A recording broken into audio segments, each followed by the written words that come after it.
ito, PDP. Diyos ko po Lord, ang PDP, hindi mo na malaman kung saan pupunta ang PDP laban. Padapa laban. PDP, walang laban. Mga kababayan, dumako tayo dito, pag-usapan natin ito. Presidente ng PDP laban, mga bossing, alaos na din ho yata. Mukhang nag-resign na din. Ano ho, mga kababayan, i-correct nyo na lang ako. Pwedeng sabihin nyo na mali ka Mark, hindi nag-resign. O ganito, ganyan. No? Kung mali pagkakaintindi ko. Pero ang pagkakaintindi ko ho, mga bossing, mukhang nag-resign na din po yung presidente ng PDP laban. Sabihin mo na straight, nag-resign na nga. O nag-resign na, sige. Tolentino said it's not Phoebe if the party would retain the other official. Hindi kaya tinanggal? Totoo kayang nag-resign? PDP current president is Palawan Representative Jose Alvarez. Ito po, balita, 2023 pa lang po, mga kababayan.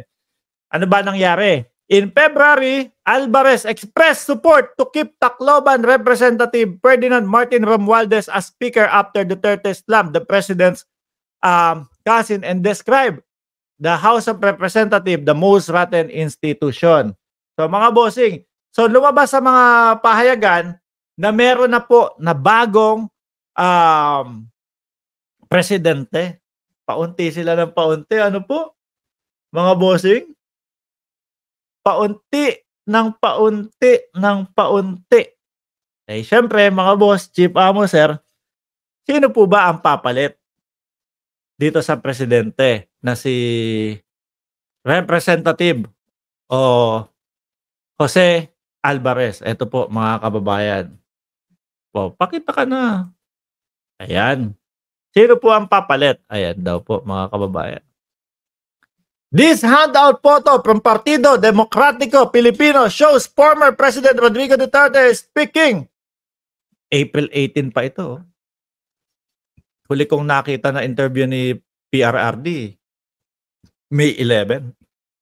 Sabi dito, Manila, Senator Robin Padilla is set to become the next party president of Partido Demokratiko Pilipino. Aba? Si Binoy pala ang papalit. Sabi ni Arthur Mendoza, good luck ICC, you are welcome to the Philippines. 73% na nga daw po sa mamamayang Pilipino yung talagang nagsasabi na tara na, papasukin na natin ito nang magkaalaman na talaga. Senator Robin Padilla is set to become the next party president of Partido Demokratiko Pilipino. Senate Majority Leader Francis Tolentino said on Saturday. While the formal election of party official has yet to be held, Padilla is the front runner for the post and expected. Tingin ko tinanggal yon, hindi nag-resign. Kasi nga sumuporta kay Speaker Romualdez daw po, ayon doon sa unang binasa natin. Tingin ko, yun, tinanggal, para siguro, para mas maano na lang. Baka ngayon lang nangyari. Sige, mag-resign na ako. Total, wala na to. Pabagsak na ito. Ubos na. Noong isang araw, si Governor Gwendolyn Garcia, mga kababayan, nag-resign. Di ho ba? Pangalawa, yung 60 miyembro, nag-resign din ho. No? Nakalimutan ko na kung saan silang parte ng PDP laban. Wala lang ang laban. PDP na lang. Pangatlo, yung isang mayor naman, umalis na din po para daw magtuloy-tuloy ang kanyang suporta kay Governor Gwendolyn Garcia o Gwen Garcia, mga kababayan. Alam niyo po, madami pa ho akong nakikita. No? Ang dami ko pa hong nakikita na magsisibaklasan ho sa PDP laban. Bakit? Isa na din po sa nakikita kong dahilan yan, yung mga pamautog-mautog nila. Kasi hirap silang ilabas yung kanilang pangalan doon sa mga pinaggagawa ni dating Pangulong Duterte dyan sa mautog-utog nila. Hirap. So, kumbaga, may dungis. Kung isa akong politiko, tas nakikita ko, ganito yung mga ginagawa nung aking mga kasamahan, nako, saglit lang.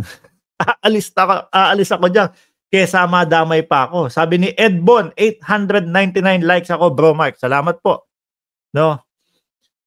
Ganon talaga pag traidor sa bayan, isusuka ka ng buong Pilipino, sabi ni Concern Pinoy. Efren Puentes, welcome, ICC, umiiyak na. Di basta at sigo. Ingat. Oh. Pangalawa daw, nasa second batch daw si Bato at si Bongo, mga kababayan. Next. While the formal election of party official has yet to be held, Padilla is the front runner for the post and expected. Siya yung number 1 senator nila, mga kababayan. Hanggang ngayon, parang tahimik pa din si Senator Robin Padilla. Pero kay Kibuloy, madaming comment yan. Padilla is the front runner for the post and expected pick, while former President Rodrigo Duterte will remain as party chairman, Tolentino said. Anong ganap on teleradyo serbisyo? Ayan, ibinalita, no? Sa teleradyo. ICC nasa US base ng Pilipinas. Naku po. Uy! Noel, wag kang maingay. Mag-iiyakan niyang mga yan. Iyakin pa naman niyang mga yan. O sige nga mga DDS, mag-comment kayo dyan. Sabihin nyo, bangag ka Mark Ramos! wala nang nagko-comment. Nahalata na kasi natin na mga uto-uto. Ang daling mauto. Nida Manicio, shout out sa iyo. This BBM administration needs life support. No? Paayuda ng 1K lang, tapos photo ops with fishermen and farmers. Then tapos na. He can't control smuggling, hoarding, and price. Si lang naman nagsasabi niya, si Maharlika no? Masyado ka nang na-focus doon kay Maharlika, kaya yan yung mga pinagsasabi mo. Ay, si ganito, ganyan. Smuggling. Tapos ano yung sunod ni Maharlika ngayon na ipinapakalat?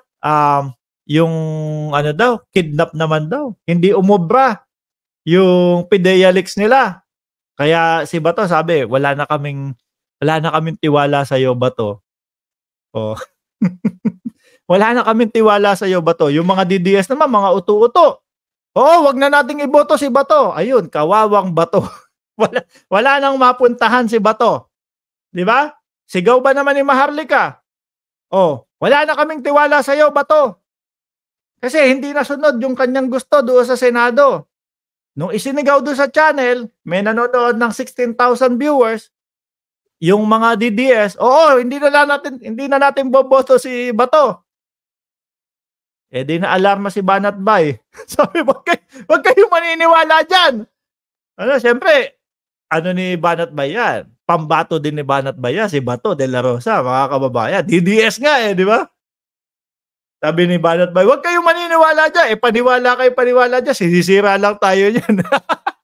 Kaya sila na po ang naggugulo doon. Mga bossing, ang gulo nyo.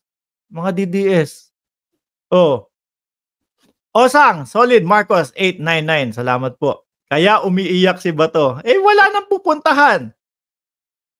Sa supporter ng gobyerno, sa loyalista, wala namang boboto doon dyan.